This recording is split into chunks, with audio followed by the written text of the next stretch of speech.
the Library of Babel. By this art you may contemplate the variation of the 23 letters. The universe, which others call the library, is composed of an indefinite and perhaps infinite number of hexagonal galleries with vast air shafts between, surrounded by very low railings. For many of the hexagons one can see interminably the upper and lower floors. The distribution of the galleries is invariable. 20 shelves, 5 long shelves per side, cover all the sides except 2. Their height, which is the distance from floor to ceiling, scarcely exceeds that of a normal bookcase. One of the free sides leads to a narrow hallway which opens onto another gallery identical to the first and to all the rest. To the left and right of the hallway there are 2 very small closets. In the first, one may sleep standing up. In the other, satisfied one's fecal necessities. Also through here passes a spiral stairway which sinks abysmally and soars upwards to remote distances. In the hallway there is a mirror which faithfully duplicates all appearances. Men usually infer from this mirror that the library is not infinite. If it really were, why this illusory duplication? I prefer to dream that its polished surfaces represent and promise the infinite. Light is provided by some spherical fruit which bear the name of lamps. There are 2 transversely placed in each hexagon. The light they emit is insufficient, unseasoned. Like all men of the library, I have traveled in my youth. I have wandered in search of a book, perhaps the catalogue of catalogues. Now that my eyes can hardly decipher what I write, I am preparing to die just a few leagues from the hexagon in which I was born. Once I am dead, there will be no lack of pious hands to throw me over the railing. My grave will be the fathomless air. My body will sink endlessly and decay and dissolve in the wind generated by the fall which is infinite. I say that the library is unending. The idealists argue that the hexagonal rooms are a necessary form of absolute space, or at least of our intuition of space. They reason that a triangular or pentagonal room is inconceivable. The mystics claim that their ecstasy reveals to them a circular chamber containing a great circular book, whose spine is continuous and which follows the complete circle of the walls. But their testimony is suspect, their words obscure. The cyclical book is God. Let it suffice now for me to repeat the classical dictum. The library is a sphere whose exact center is any one of its hexagons and whose circumference is inaccessible. There are 5 shelves for each of the hexagon's walls. Each shelf contains 35 books of uniform format. Each book is of 410 pages. each page of 40 lines, each line of some 80 letters, which are black in color. There are also letters on the spine of each book. These letters do not indicate or prefigure what the pages will say. I know that this incoherence at one time seemed mysterious. Before summarizing the solution, whose discovery, in spite of its tragic projections, is perhaps a capital fact in history, I wish to recall a few axioms. First, the library exists ab aeterno. This truth, whose immediate corollary is the future eternity of the world, cannot be placed in doubt by any reasonable mind. Man, the imperfect librarian, may be the product of chance, or the malevolent demiurge. The universe, with its elegant endowment of shelves, of enigmatical volumes, of inexhaustible stairways for the traveler and latrines for the seated librarian, can only be the work of a god. To perceive the distance between the divine and the human, it is enough to compare these crude, wavering symbols which my fallible hand scrawls on the cover of a book, with the organic letters inside, punctual, delicate, perfectly black, intimately symmetrical. Second, the orthographical symbols are 25 in number. This finding made it possible 300 years ago to formulate a general theory of the library and solve satisfactorily the problem which no conjecture had deciphered: the formless and chaotic nature of almost all the books. One, which my father saw in a hexagon on circuit 1594, was made up of the letters MCV, perversely repeated from the first line to the last. Another, very much consulted in this area, is a mere labyrinth of letters, but the next to last page says, "O time, thy pyramids." This much is already known. For every sensible line of straightforward statement, there are leagues of senseless cacophonies, verbal jumbles, and incoherences. I know of an uncouth region whose librarians repudiate the vain and superstitious custom of finding a meaning in books, and equate it with that of finding a meaning in dreams, or in the chaotic lines of one's palm. They admit that the inventors of this writing imitated the 25 natural symbols, but maintain that this application is accidental, and that the books signify nothing in themselves. This dictum, we shall see, is not entirely fallacious. For a long time, it was believed that these impenetrable books corresponded to past or remote languages.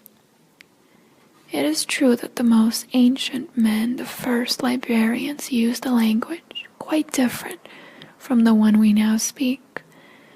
It is true that a few miles to the right, the tongue is dialectal, and that 90 floors farther up, it is incomprehensible. All this, I repeat, is true, but 410 pages of inalterable MCVs cannot correspond to any language, no matter how dialectal or rudimentary it may be. Some insinuated that each letter could influence the following one, and that the value of MCV in the third line of page 71 was not the one the same series may have in another position on another page. But this vague thesis did not prevail. Others thought of cryptographs. Generally, this conjecture has been accepted, though not in the sense in which it was formulated by its originators. 500 years ago, the chief of an upper hexagon came upon a book as confusing as the others, but which had nearly 2 pages of homogeneous lines. He showed his find to a wondering decoder who told him the lines were written in Portuguese. Others said they were Yiddish. Within a century, the language was established, a Samoyedic Lithuanian dialect of Guarani, with classical Arabian inflections. The content was also deciphered. Some notions of combinative analysis, illustrated with examples of variation with unlimited repetition. These examples made it possible for a librarian of genius to discover the fundamental law of the library. This thinker observed that all the books, no matter how diverse they may be, are made up of the same elements: the space, the period, the comma, the 22 letters of the alphabet. He also alleged a fact which travelers have confirmed. In the vast library, there are no 2 identical books. From these 2 incontrovertible premises, he deduced that the library is total, and that its shelves register all the possible combinations of the 20-odd orthographical symbols, a number which, though extremely vast, is not infinite. In other words, all that it is given to express in all languages. Everything, the minutely detailed history of the future, the archangel's autobiographies, the fateful catalogue of the library, thousands and thousands of false catalogues, the demonstration of the fallacy of those catalogues, the demonstration of the fallacy of the true catalogue, the Gnostic gospel of Basilides, the commentary on that gospel, the commentary on the commentary of that gospel, the true story of your death, the translation of every book in all languages, the interpolations of every book in all books. When it was proclaimed that the library contained all books, the first impression was one of extravagant happiness. All men felt themselves to be the masters of an intact and secret treasure. There was no personal or world problem whose eloquent solution did not exist in some hexagon. The universe was justified. The universe suddenly usurped the unlimited dimensions of hope. At that time, a great deal was said about the vindications, books of apology and prophecy which vindicated for all time the acts of every man in the universe and retained prejudice, arcana for his future. Thousands of the greedy abandoned their sweet native hexagons and rushed up to the stairways, urged on by the vain intention of finding their vindication. These pilgrims disputed in the narrow corridors, proffered dark curses, strangled each other on the divine stairways, flung the deceptive books into the air shafts, met their death, cast down in a similar fashion by the inhabitants of remote regions. Others went mad. The vindications exist. I have seen 2 which refer to persons of the future, to persons who perhaps are not imaginary.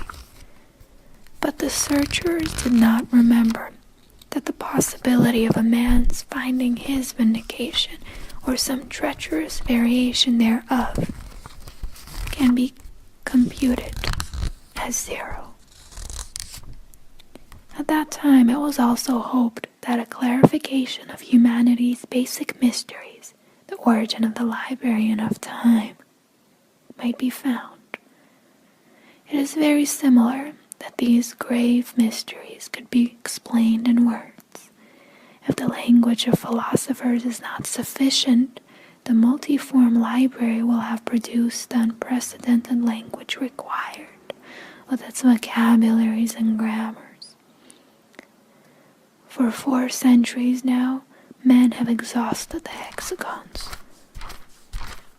They are official searchers, inquisitors. I have seen them in the performance of their function. They always arrive extremely tired from their journeys. They speak of a broken stairway, which almost killed them. They talk with the librarian of galleries and stairs. Sometimes they pick up the nearest volume and leaf through it looking for infamous words. Obviously, no one expects to discover anything. As was natural, this inordinate hope was followed by an excessive depression. The certitude that some shelf and some hexagon held precious books, and that these precious books were inaccessible, seemed almost intolerant.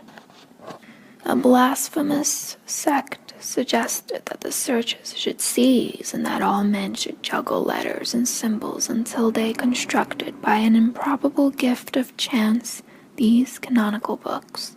The authorities were obliged to issue severe orders.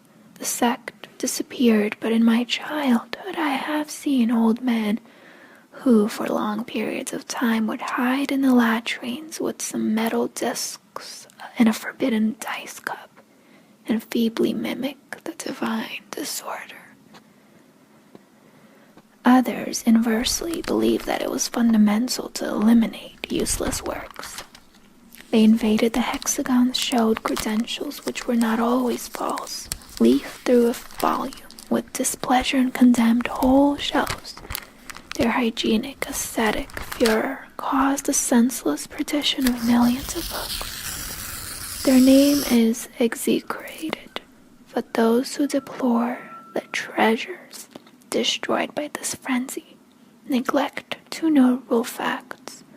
1, the library is so enormous that any reduction of human origin is infinitesimal. The other, every copy is unique, irreplaceable, but since the library is total, there are always several 100,000 imperfect facsimiles, works which differ only in a letter or a comma. Counter to general opinion, I venture to suppose that the consequences of the purifier's depredations have been exaggerated by the horror these fanatics produced. They were urged on by the delirium of trying to reach the books in a crimson hexagon, books whose format is smaller than usual, all-powerful, illustrated, and magical. We also know of another superstition of that time, that of the man of the book. On some shelf in some hexagon, men reasoned, there must exist a book which is the formula and perfect compendium of all the rest. Some librarian has gone through it, and he is analogous to a god. In the language of this zone, vestiges of this remote functionary's cult still persist. Many wandered in search of him. For a century they exhausted in vain the most varied areas. How could one locate the venerated and secret hexagon which housed him? Someone proposed a regressive method. To locate book A, consult first a book B which indicates A's position. To locate book B, consult first a book C, and so on to infinity.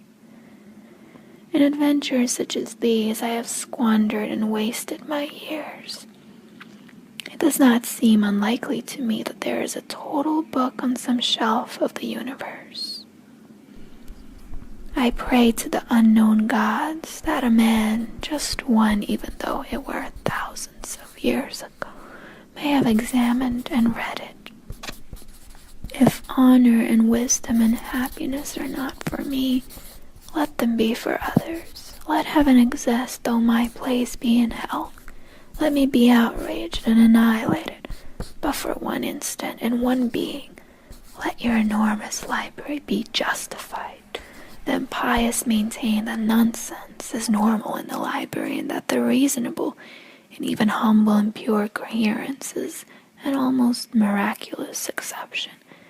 They speak, I know, of the feverish library whose chance volumes are constantly in danger of changing into others and affirm, negate, and confuse everything like a delirious divinity.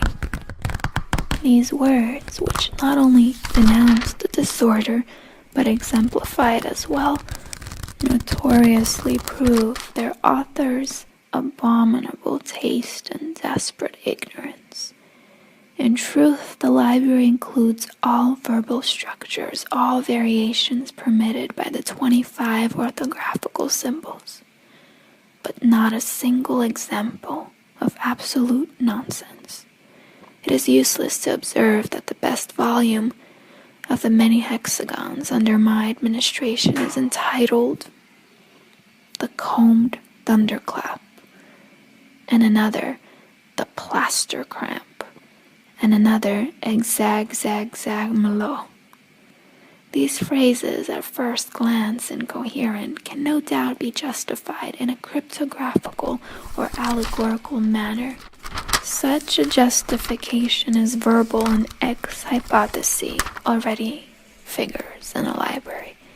I cannot combine some characters, DHCMRLCHTDJ, which the divine library has not foreseen and which in one of its secret tongues do not contain a terrible meaning. No one can articulate a syllable which is not filled with tenderness and fear, which is not, in one of these languages, the most powerful name of a god. To speak is to fall into tautology. This wordy and useless epistle already exists in one of the 30 volumes of the 5 shelves of one of the innumerable hexagons, and its refutation as well. An n number of possible languages use the same vocabulary. In some of them, the symbol library allows the correct definition, a ubiquitous and lasting system of hexagonal galleries. But library is bread or pyramid or anything else, and these 7 words which define it have another value. You who read me, are you sure of understanding my language? The methodical task of writing distracts me from the present state of men. The certitude that everything has been written negates us or turns us into phantoms. I know of districts in which the young men prostrate themselves before books and kiss their pages in a barbarous manner, but they do not know how to decipher a single letter. Epidemics, heretical conflicts, peregrinations, which inevitably degenerate into banditry, have decimated the population. I believe I have mentioned the suicides, more and more frequent with the years.